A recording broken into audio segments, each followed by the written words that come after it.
wuxuu ahaa shirkan kii ugu horreeyay waxaa lagu qabtay magaalada Lisbon ee dalka Portugiiska marka midka hadda la qabanayo 3 sano markii la joogo mid baa la qabtaa midkaasna waxa la siiyaa mawduuc midkan waxa mawduuc la siiyay dhalinyarada sidii fursad loogu abuuri lahaa si mustaqbalka loo xoojiyo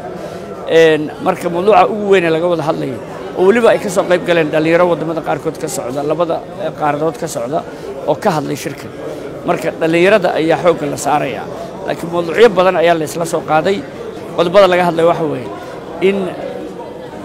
dhalinyarada fursad loo abuuro waa mid aan ku sheegay si dhaqaalaha iyo nabadgelyada iyo horumarka mustaqbalka uu kor ugu kaco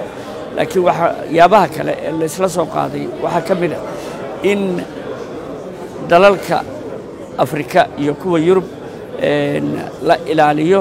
wadajirkooda iyo madax banaanidooda wadajirka dhul ahaaneed ee dal walba iyo madax banaanidooda in la ilaaliyo waxyaabaha kale la isla soo qaaday waxa ka mid ah in la dhowro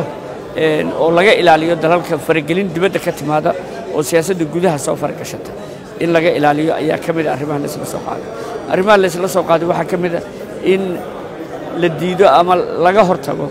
isbedel dawlad lagu sameeyo ayadoo aan loo marin dastuurka dalkaas marka arrimahaas oo dhan waa la isla soo qaaday laakiin